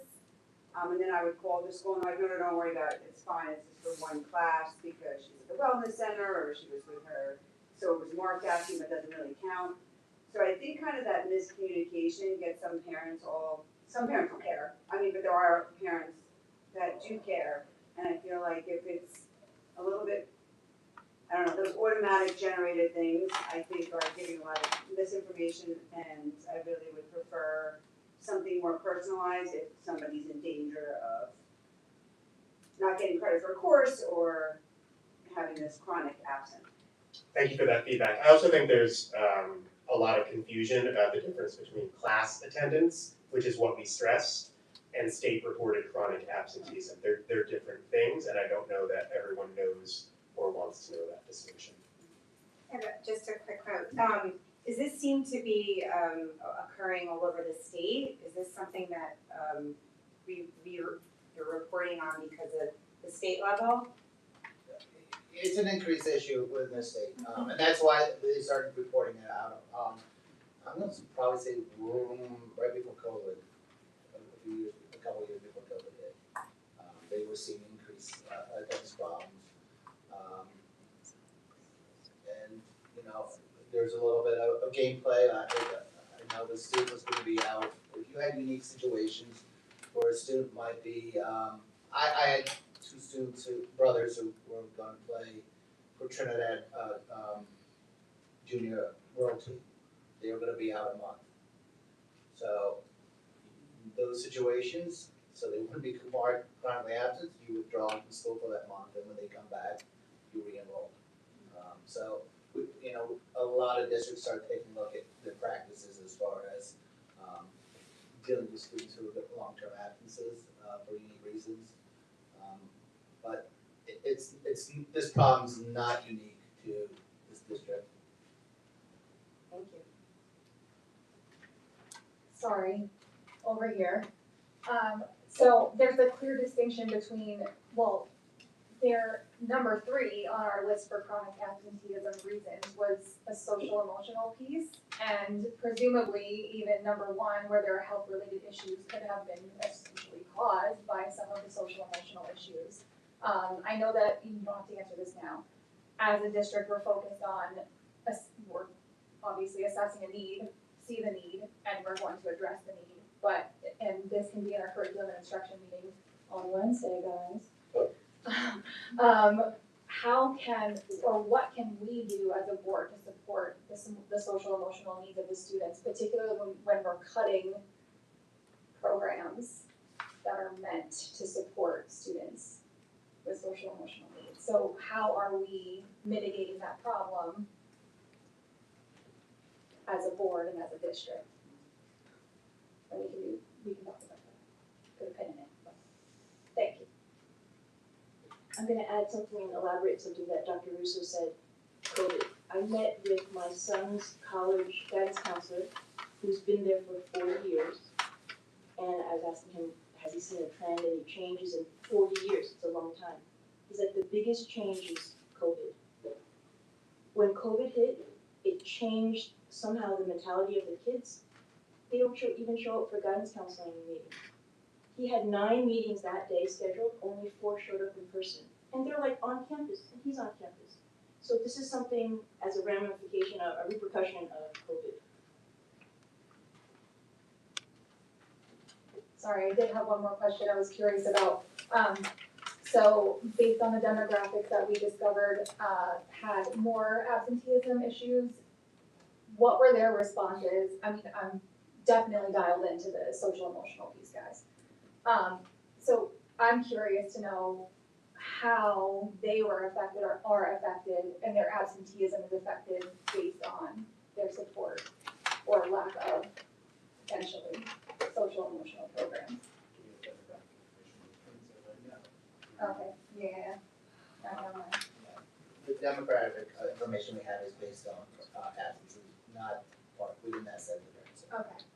But what we are doing, when we have students approach that chronic level, we are having meetings, individual meetings with them and discuss some situations to find out the reasons behind it and how we can help improve their attendance. And if I could add to that just briefly, Mr. Phillips invited us, and Mr. Weaver, I believe, expressed interest in having the climate teams come and give a presentation about the school climate survey once that data is ready to be presented. There we do have demographic information, and that will definitely be part of our conversation in that upcoming week. Any So attendance is covered in the climate survey? attendance is not. Questions about culture and climate are, but demographic information is covered. So, to the point that was made about student well-being, if we wanted to get information from students about their attendance, I would think it would be something that we would want to ask them on the climate survey. Like that would be one way to gather that information. Is that something you would consider, or what committee, I guess, would have to? Yeah, so the climate survey finished Sunday night. Every other year, we have been asking for some qualitative feedback from students in the fall and analyzing that data to balance the quantitative results we get from the school climate survey. So that is certainly something that we could incorporate in that conversation, short of administering another survey.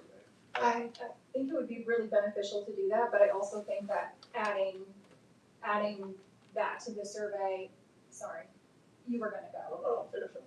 I forgot what I was gonna say. Sorry, what were you saying, Mike? I forgot what I was gonna say. No. But no, so 16%, I think, of parents indicated vacations for a reason. Right. Do we look at patterns in the school year of attendance? Like, for example, I'm just thinking with the school calendar, it seems and feels like it starts a little bit earlier every year. So do we see patterns of students missing the beginning of the school year because they're not done with their summer yet? That's just one example. That hasn't come up in our district meetings yet, we can certainly bring it up at our next meeting. As far as looking at certain time periods of the school year, increase attendance issues. What's nice is that we do have students who are very active and involved, and that they tend to, be around more frequently. Even during breaks, because if you're, as you know, if you're in athletics, you're missing some breaks. So one thing that came up actually with parents was, things that happen throughout the course of a school day that might prompt a student not to attend school that day. This is actually something that I experienced as a parent. We had DECA last week, and students had a number of substitutes in classes, and I experienced it. I had other parents asking me, my child had 50% of their teachers who were not here that day. Kids just deciding, I'm not going to go to school today. So, what happens throughout the course of the day in terms of schedules, and I know we've talked previously about the schedule and where Pascack period falls, and I don't know if we ever had that follow-up presentation. Maybe it happened in curriculum and instruction. But when we changed the schedule over 3-4 years ago, I think the motivation was for students to be able to take more elective classes, if I'm not mistaken. And so I guess the question is, has that happened? And is the way that the schedule was reconstructed, has that, or could that have impacted attendance based on where kids' periods are falling and what their day looks like? A lot of good questions. My short time here, I've been starting conversations about instructional time and classroom time. In the back of my mind, I will be having a student survey by the end of the year to discuss not just absence from school, but when they are in school and they're absent from class for a variety of reasons, such as field trips or having to leave early for athletics or whatever else the cause may be. I think we need to take a little deeper dive into those situations. Yeah, I remembered. So I love Mr. Weaver's idea of having the students include their absenteeism in their climate survey, but I definitely think it's important that they list the reasons, and when the parents chose the reasons for their absences, was it from a bank, or was it like an open-ended? It was from a bank and it was pretty extensive. Okay. Yeah. Okay, Yeah, I wanted to follow up on that. Where was religion? It's not up there. Yeah. Because, I only put the top three. Okay. Anything beyond that, there, like I said, it was less than 10%, so there Okay. wasn't a huge number of parents identifying that as a reason. But religion are state excused if it's on the list. Correct. So they don't factor into the 10 or more. If it's on the list of state excused. So on this, and I don't know if it was on this parent survey, I can't remember off the top of my head, but if this wasn't necessarily about excused absence, it was just absence in the school, this question. And then can you go back to the previous slide that had the bar graph? And that one right there. You know, the strongly agree, or the strongly disagree, and the disagree, it seems significant.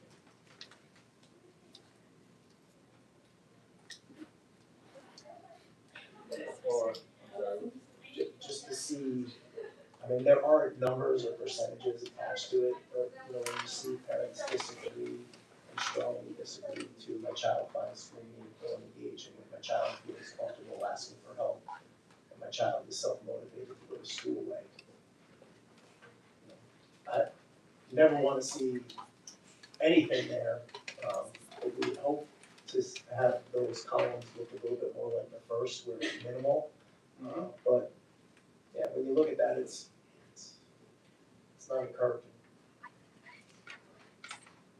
One more question, I'm so sorry, and thank you. The staff, how is the staff assessed on their culture and climate, and perhaps if we're talking more so about how many substitute teachers are in the classroom, are there any teachers that are chronically absent, and is that affecting the students at school? So, there were a couple things there. The faculty and staff are also given an opportunity to complete the school climate survey. We monitor faculty and staff attendance, and I would say that yes, we want teachers in front of students, and when they're not in front of students as much as, you know, that's something that we look at. Its relationship to school culture and climate, though, it's not asked about on the school climate survey. It's also one of those things that would be separate information that we would have to ask a different question.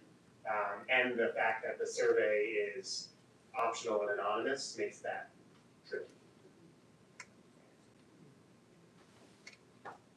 Are there questions? We've taken a lot of your time. I appreciate the good questions and discussion. Thank you so much for this. this was a great discussion. Thank you so much.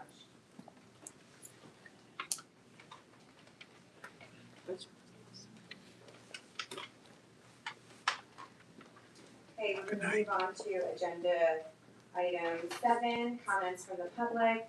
Citizens are invited to make comments regarding agenda items limited to 3 minutes according to the Pascack Valley Regional High School District Board of Education, policy number 0167. Persons wishing to speak must, upon being recognized, rise, sign in, state their name, town of residence, and which agenda item they're referencing. Maybe Jen, an exception for our students. Absolutely. Our students are permitted to come forward. So excited to see them. Wow, who do we have here tonight? Hello. As you well know, when you see me come in the middle of a meeting, it's theater season. So we have our spring musical, The Addams Family, and so this is Caitlin, who's playing Wednesday. We just finished a run through. I was like watching the time ticket. I was like, I hope the meeting's still happening, so I could stop by, and it was perfect timing. So I really hope to see you all there. It runs next weekend, March 19th through the 22nd, and we have a half student pit. So, you know, come see our students perform both musically on stage and backstage, coming from the person that does sound at the way back. So I really hope to see you all there. It's going to be a really, really amazing show, considering I just watched it for the 14,000th time. But I really hope to see you all there. You should have gotten a code for the ticket in your email, and so I highly recommend using it to see it. Thank you. And that's all I have. Thank you. Caitlin, I did not recognize you. You're way too smiley to be Wednesday. I guess you'll just have to see her on stage then. we will. This Thursday, you start this Thursday. Yes, this Thursday, not next week, this Thursday. Break away. Thank you. So I wanna say that I heard you all rehearsing when I walked in for the meeting, and I couldn't help but open the door and sneak a peek. Oh, And yeah. it looks and sounds awesome. It's not quiet. Very exciting. Good luck to all of you. Thank you. Are there any other comments from the public regarding any agenda items? I think I'm just gonna email. Okay, seeing as there's no, oh, sorry. I just have something that like say about the NJGPA testing for juniors at Valley. I think it's okay. Go ahead. Like a few of my classmates and like myself and my peers, we kind of like want to like express like a little bit of a problem with like the new NJGPA like system and how like everyone's coming in at the same time. Like personally for me and some of my friends, like we had physics, AP physics like first period, we're missing it 3 times. And the other class like has the like fully instructed period by teacher like in the afternoon. So it's just like, a little bit hard because we're falling behind, especially close to like AP testing and everything. Even our teacher voice like it's a little bit frustrating that he can't teach us, especially because like we're in like a big part of our next unit. And like we're really bored crunch time basically because like our test is in May obviously. And then also I take a class with seniors for math. Like native people are accelerated in math. And because it's a senior class, our teacher doesn't get like, any exceptions for us, and we are also like, losing time in math class. So that's just I found that some people that aren't in junior only classes in the morning, they're just like having struggling to find time to like make up that class and they're losing. Just like bring that to your attention. I'm very glad you brought that up. My daughter actually mentioned something about it, so I'm actually really glad you brought that up. Mr. Phillips. Yeah, I think that's what we were looking at is that we have 3/4 of the student body not attending school because one grade is tested. So when we look at the good of the whole, that was a decision that we moved forward with. We understood that there would be some adjustment. Typically when we have state testing happening and we're only having the testing grade come in, you guys wouldn't be meeting for those. Well, you guys have very limited periods in the afternoon, like, do you guys run it? Cause I wasn't here last year. Do you run a all 8 period for those testing days with starting? Yeah, all days this week are all 8 days, so we're missing the same 4th period. But I'm saying prior to this year, what occurred? I actually think They we came had a in late. rotating They came schedule. in late and it was rotated. So- We Right? ran the rotation days. Yeah. So Yep. kids came in late, but the rotation days were wrong. Correct. Why is it an 8-day every day though? Why can't a Monday class? Because we're running whole periods, we're still running the schedule. So they're not doing a rotated job. But to their point, then they keep missing the same class every day. They would be missing the same morning classes because those juniors are testing, so they're not proceeding. So if you're in a mixed class with a junior, they're not proceeding with new material during that class. But they are with the after you classes? Well, they're keeping same pace. So if you had let's say you had a calculus in the morning, a calculus class in the morning, and the teacher had a calculus class in the afternoon. They like to keep them on the same pace, so they're not gonna be, if the calculus class is not moving on with the material, because they're not meeting in the morning, the afternoon class is delving more into the topics, so that they're not introducing new topics. But is Is that that, what is you're that what finding? you're That's saying? not- Is that- that's So I definitely think that some classes may be experiencing that, but for I'd say like classes for like AP tests and stuff like that, my teacher said like we can't stop, like we're already behind, and like he has to teach our whole new topic, and like basically this whole weekend my class is missing it. I'm not saying like it has to change next year. Like I definitely think the teachers didn't know, and my teachers like having a hard time figuring out like, oh, what am I gonna do for you guys? So I think just like earlier notice, or maybe they did know, but just like I don't know, express the notice like a little bit more so that they can have like lesson plans ready for us like online, because it's just gonna be a bit of a struggle for like me and my peers to like catch up on it. I typically what happens when we're doing a new procedure, right? that there's bumps along the way and we're gonna learn from them. I'll go back to what I originally said, when we look at the good of the whole there, when I think it was difficult for us to understand if we had the ability to bring in 3/4 of the school instead of keeping them home during testing. That's, and educate them there, that's what we wanted to do. I don't know that it's just the keeping them home part, it's the just having that same schedule of a week. I think that's more of the concern, I think. So, that's a good point, thank you for bringing that up. Okay, are there any other comments from the public? I have a question, but I don't know if it pertains to today's topic, so I'm not sure what the rules are. Sure. Do I go up Oh, there? is it on an agenda item? I'm not sure if it would be considered an agenda item, Okay. so I don't know what the rules If you don't mind, just bring it up at the end of the Okay. next comment, comments from the public, thank you. Okay, moving on to agenda item 8, regarding policy, consent items, there are 4, consent agenda items. Can I please have a motion? Second. Any discussion? Okay, Ms. Kirk, can you please call roll? Ms. Calderon, Yes. Ms. Guzman, Yes. Mrs. Wong, Yes. Ms. Keller, Yes. Mrs. Martin, Yes. Mr. Stankus, Yes. Mrs. Varghese, Yes. Mr. Weaver, No to 3, yes to everything else. Ms. Stephens. Yes. Okay, moving on to education, agenda item number 9. There are 3 items, here. Can I please have a motion? Second. Ms. Kirk, can I have roll call, please? Ms. Calderon, Yes. Ms. Guzman, Yes. Mrs. Wong, Yes. Ms. Keller, Yes. Mrs. Martin, Yes. Mr. Stankus, Yes. Mrs. Varghese, Yes. Mr. Weaver, Yes. Ms. Stephens. Yes. Okay, moving on to human resources. There are 23 consent agenda items. There's a supplemental on this one that we all have. Can I please have a motion? So moved. Second. Ms. Christine, please call the roll call.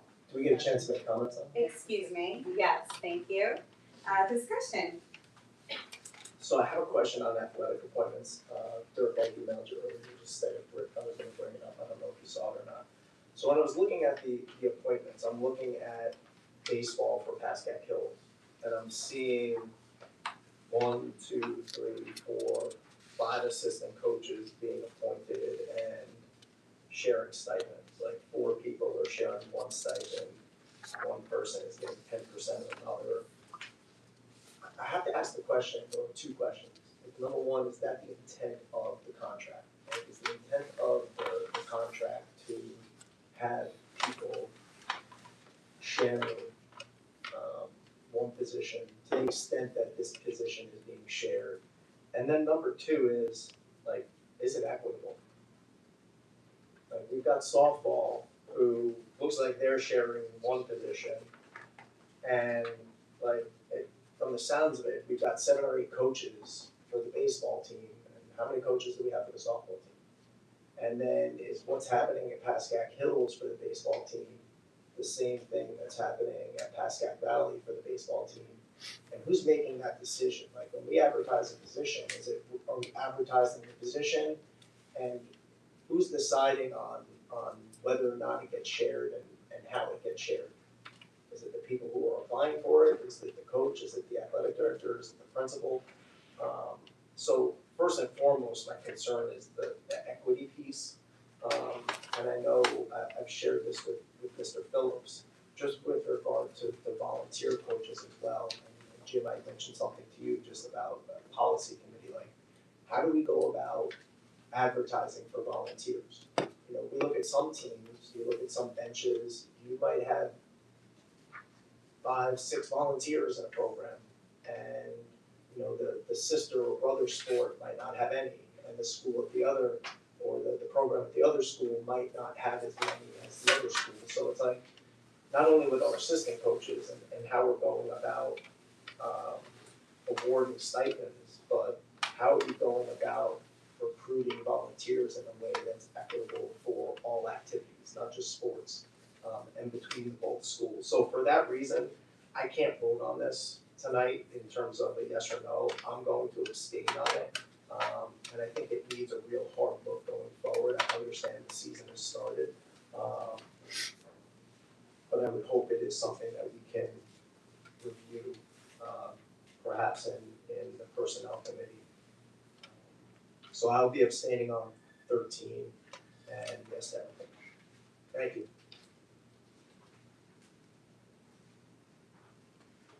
Okay, is there any information on how that is decided?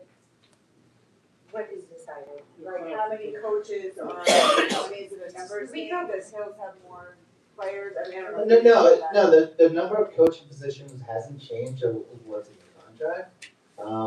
There are a number of teams that will take an assistant coach position. And maybe they had two interested parties and they decided to split the position. In this case, there were several individuals, I guess, who were willing, but could only help out on certain days. Those individuals are not gonna be, the 5 or 6 coaches that are approved will not, be attending at all practices because they have other commitments on other days, whatever they may be. So, as far as the approval process or who decides that, usually it's up to the head coach. So we'll present it to the athletic director, who then will submit it, to HR, and then to me, then on the board agenda. Because I know that they used to have at Valley 3 baseball coaches, essentially one for freshman, one for JV, one for varsity. I know there were some volunteers, whatever. And then softball, I don't think they had a freshman team. So there was only a JV and a varsity. So is that part of the difference? Is that there's not as many athletes in the softball, or is it something? So the number of student participants in a program, we'll look at that and determine if another coach is needed or not. Sometimes we'll have budget issues, maybe that we wouldn't be able to have a coach, even if the numbers dictated it. But from my understanding, that hasn't happened to this point. Typically, I think they want to see a program sustain a certain number for a couple of years prior to hiring an additional position. So I guess I'm concerned that we're hiring people who aren't like fully committed, like, so we're bringing in coaches then who are there maybe Monday, maybe Thursday. Wouldn't we want people who are fully committed to the positions? Like, I would think that that's in the best interest of the student in whatever activity that they're playing. And why we wouldn't be seeking out full-time people rather than trying to piecemeal part-time positions together, which I gotta be honest, in my experiences, when I go to games and I see activities, I see multiple adults either on a bench or on a field. Maybe just everybody decides to show up for game day, and practices are optional. But I don't wanna appoint people who aren't, I mean, in the contract, they're full-time positions. I don't understand why we're not appointing full-time people to those positions, and if there's interest out there in people who would be willing to accept a full-time position. I guess I don't understand that logic. I think there's a variety of reasons. Sometimes there are not people, and there's only people willing to commit to a portion of it. I think sometimes it's the head coach's desire to have multiple people, perhaps, and maybe they're willing to be there full time, but we can only pay them partial. So we're getting a combination of paying someone a portion of the stipend, but still getting them to more or less volunteer the rest of their time. Yeah, but then how is that equitable to the baseball team at Valley and the softball team at Hills? It just isn't. Yeah, that's a difficult question to answer. You're looking at situations where if we wanna start limiting all our split positions, there's a lot of impact that's going to have. You know, if the situation is, and we see this sometimes, where, we can't find someone to commit every day, so we're able to split that, but if we're gonna now say, well, we're not splitting positions, maybe then we end up not filling that position. Those are things that we'd have to take into consideration. I think there's also, you know, when you can get quality volunteers or quality coaches who can come in X amount of days during the week, is there a benefit to the program and to the students when they have that instruction, even if it might be only 2 or 3 days a week? Now, all the assistant coaches are under the head coach as far as chain of command. Correct. And everything. Correct. So everything follows through. They all have the same training. Correct. They all have to take this same, mandatory testing, background check, everything. And a lot of times it's based on enrollment of the students in the sport. Our paid positions would be not necessarily having volunteers come to work. Just to be clear, we're not violating the contract No, by doing this. no. No, but there is an equity piece. I mean, if you're telling me that there are gonna be 6 assistants for one sport at one school and the same sport, the other school only has 3 assistants, and the softball team only has 2, I mean, we've talked equity a lot about around the table. That bothers me more than the contractual piece. So I guess one thing I would be curious to know out of this is, what are these people's time commitments? Are they full-time people being paid a partial salary? How many days a week are they at practices? Are they attending all of the games? Because again, I look at this and softball gets shortchanged. You know, we've had this conversation around the table between boys' sports and girls' sports, and we haven't seen a climate survey around this table in 4 years. By no fault of anyone around this table, but we've got to get back to having that conversation, and this kind of jumped off the page of me today. So I don't want to belabor the point, it's been a long meeting already. Okay,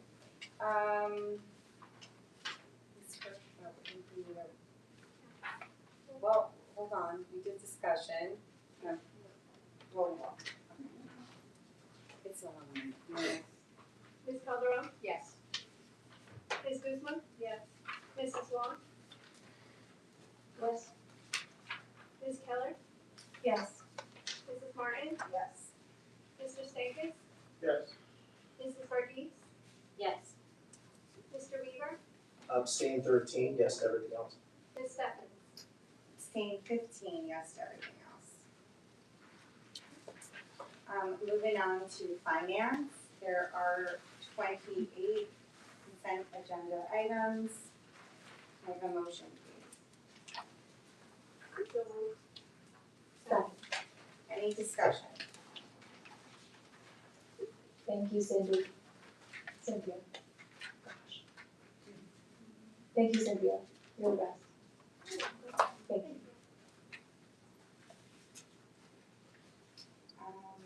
Okay, seeing if there's no discussion, Ms. Kirk, can you have a roll call, please? Ms. Calderon? Yes. Ms. Guzman? Yes. Mrs. Wong? Yes. Ms. Keller? Yes. Mrs. Martin? Yes. Mr. Stankus? Yes. Mrs. Varghese? Yes. Mr. Weaver? Yes. Ms. Stephens? Yes. And we have, agenda item 12, old business. Okay, moving on to new business. Any new business?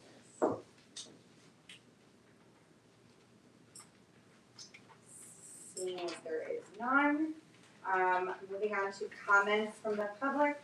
Citizens are invited to make comments, are limited to 3 minutes according to Pascack Valley Regional High School District Board of Ed policy number 0167. Persons wishing to speak must come be recognized, rise, sign in, state their name and town of residence. Where do I? Up at the podium.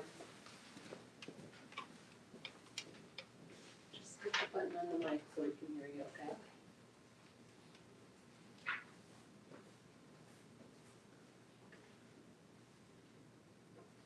Hi, my name is Debbie Portnoy and I'm a resident of Woodcliff Lake. My daughter, I have one in middle school but one who attends Hills. And I guess I have a question, comment, I'm not exactly sure kind of exactly what it is, but my daughter's part of the robotics team.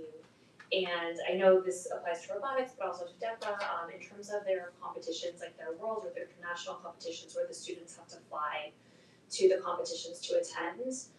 It's been mentioned, at least in the robotics team, that they're not allowed to purchase tickets in advance when they're very reasonable, like in the fall or early winter, that they have to wait until they're confirmed to be attending the event in order to purchase tickets for the team. And the tickets tend to become, double, triple, sometimes quadruple the price they could have been if they were purchased earlier in the year. And it becomes a financial hardship for a lot of the families to be able to allow their children to go, because not only are they paying for the flights, but also the hotels. And the kids work so hard to get to these competitions and they're so excited, and for some of the events like DECA or robotics where the students, we typically I think have an idea of how many kids are going to be going if they qualify, and the activities tend to qualify year after year, and I don't know if this applies to sports as well. I'm not in that world, but I'm guessing it might. I'm just wondering if the school would change their policy to allow these organizations and these teams to purchase the tickets earlier in the year so that it's more affordable for students to be able to attend them. Okay. And has there been any discussion on that in the past, so.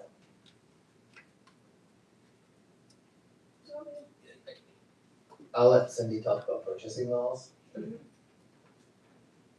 So we are aware of the issue. We are required to work within New Jersey state purchasing laws and our district policies and our purchasing manual. I know I have worked with the robotics team on making some adjustments so that in understanding their concerns to figure out a better way going forward to address these concerns and allow the students to basically, I'm trying to figure out ways to make sure that if there is a way for the students to be able to purchase those tickets in advance to try to reduce those costs. Okay. You're welcome. Thank you. Would it be something as simple as just adding trip protection, like buying it at like a, steeply, discounted rate, and then would it be cheaper to just add that option? I'm wondering. Just throwing it out there. So the student activities are usually funded, those are funded by the students, and the students would, we would collect those funds and they go in a separate account from our district fund. So that's one of the things we're looking at, as what are we allowed to do to try to make the costs more reasonable. So just in terms of timelines, because I don't know, and I think it's a great question. So is the time of the trip the same time every year? And when do they find out when it's gonna be? And I guess then it's contingent on board approval, so if we know the trip is gonna be in April over the summertime, then should we be approving it over the summertime so that they can then buy the tickets? You don't get to qualify? Yeah, so the catch is that they have to qualify, and I think the timing of the competitions differs a little bit each year, but they're within a 2 or 3 week period. I know this year, the district competition, which is what they qualify for Worlds at, it's less than 2 weeks before Worlds. So if you wait until they qualify, it gives a week and a half to buy tickets, which they get very steep, and they tend to qualify every year, and if they don't qualify, any tickets that were purchased can usually be transferred, I think. I don't know all the rules, but from my understanding from what the coaches have mentioned, they can be transferred to a school that does qualify, because the school would love to buy them at a discounted rate if they haven't been allowed to purchase, versus having to purchase them at the current rate when it's so close to the competition. So that's what I've been told. Obviously, I don't know all the details and the rules about how it works, but that's been mentioned at the team. Buy them early and tell your kid they better qualify. They do usually qualify, so. on one of those Yeah. vacations. Very good. Thank you guys Thank for. you, thank you for bringing that to our attention.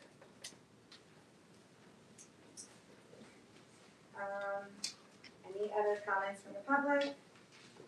Okay, motion to enter into executive session.